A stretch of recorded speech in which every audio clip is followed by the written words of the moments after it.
ان چیزوں میں انشورنس کو لینا ایک آدمی کی مجبوری بن چکی ہے حکومت کے قانون کی وجہ سے.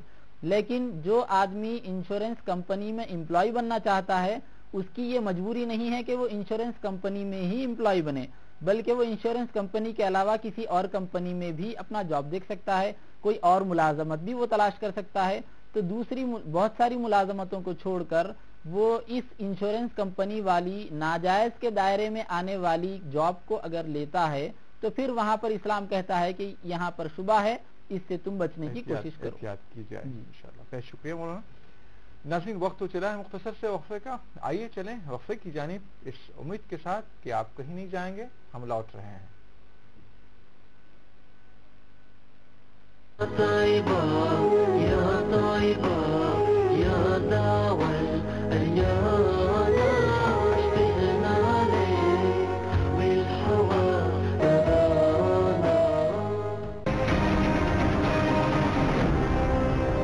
کبھی سنا نہیں کہ کوئی بچے جیسے بول رہے ہوں یا کہیں ہو کہ بھئی ہم لوگ مولانا آزاد یونیورسٹی کے اسٹوڈنٹس ہیں اور کہیں پلیسمنٹ میں نام آئے ہوں. ایک تو یہ مجھے لگا کہ یہاں جو ہے بچے جو ہیں وہ بہت زبردست احساس کمتری میں مبتلا ہے. دوسرا بچوں کا تعلق نہیں ہے بالکل انڈسٹری سے، کارپوریٹ سے. دادری پہ کیا ہوا؟ آج وہاں کے لوگ یہ چیز سیکھ چکے ہیں اور ریلائز کیا کہ بہت بڑی غلطی، بہت بڑی بھول ہوئی. وہ گاؤں میں کوئی مسلمان تو تھا ہی نہیں، تو مجھے کہہ رہے تھے کہ سر آپ ان کو سمجھائیے کہ ہمارا گاؤں چھوڑ کے نہ جائیں. بولے ہم 70 سال سے یہاں رہ رہے ہیں، کبھی کچھ نہیں ہوا ہے. جنہوں نے کیا بولے ہمارے چہرے پر کالک ہوتی ہے. یہ وہاں کا ہندو کہہ رہا تھا. بہت سمے سے آپ کے اوپر یہ پرشن اٹھائے جاتے ہیں کہ آپ مودی جی کے بہت نزدیک ہیں اور آپ ان کو سپورٹ کرتے ہیں. لوگ سمجھتے ہیں کہ گجرات ترقی پہ تھا، نہیں تھا، بلکہ گجرات تنزل پہ تھا کہ جہاں تھوڑا پرابلم ہوتا تھا کرفیو ہو جاتا تھا، کرفیو ہوتا تھا تو 6 مہینے تک کوئی احمد آباد شہر میں نہیں آتا. لیکن مودی صاحب نے کیا کیا، 2002 کے بعد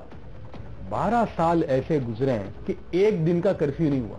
مولانا آزاد نیشنل اردو یونیورسٹی حیدرآباد کے چانسلر ظفر یونس سریش والا کے ساتھ خاص ملاقات.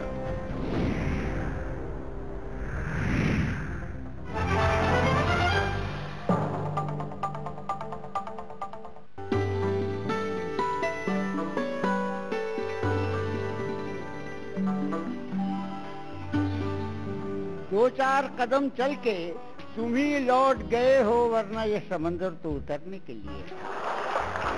اور اس کے فرمان پہ سوچا نہیں کرتے ہے دل، وہ جو کہہ دے اسے بس مان لیا جاتا ہے. بیٹے کب سے سوچ رہے ہیں، آنگن میں دیوار اٹھے ان کا رستہ روک سکے گا بوڑھا پیپل کتنی دیر.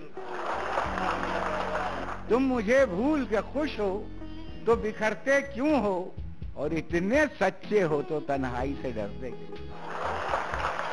تمہارا گھر ہمیشہ روشنی سے جگمگاؤں گا، چراغوں کی خوشامد مت کرو، میں دل جلاؤں. اس اتوار کاروان سخن میں دیکھیے FTII پونے میں منعقدہ ایک شاندار کل ہند مشاعرہ رات 10:30 بجے صرف ETV اردو پر. ہندوستان کے نقشے پر 2 ایسی ریاست جس میں ایک ریاست امیری کے لیے اور دوسری IT ٹیکنالوجی کے لیے مشہور ہے. کہیں زندگی امیروں کے بیچ غریبی میں دم توڑ رہی ہے. آئے دن خبروں کا ماحول مدعوں سے گرمایا رہتا ہے. کہیں سیاست کا مدعا، کہیں ریاست کی بات، کبھی مخصوص خبر تو کبھی خاص ملاقات. 2 ریاست میں ہوتے اتھل پتھل اور ہر ہلچل کی خبر. کرناٹکا مہاراشٹرا نیوز صرف ETV اردو پر ہر روز شام 6 بجے.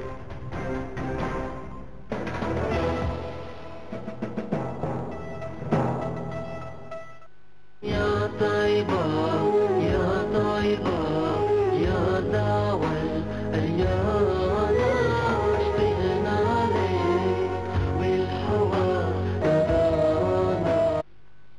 ناظرین وقفے کے بعد پھر سے آپ کا خیر مقدم ہے پروگرام شریعت کے آئینے میں، اور آج کا عنوان چل رہا ہے احترام انسانیت. اس موضوع پر بات کر رہے ہیں مفتی سید واحد علی صاحب. آپ کے سوالات کے جوابات دیے جا رہے ہیں.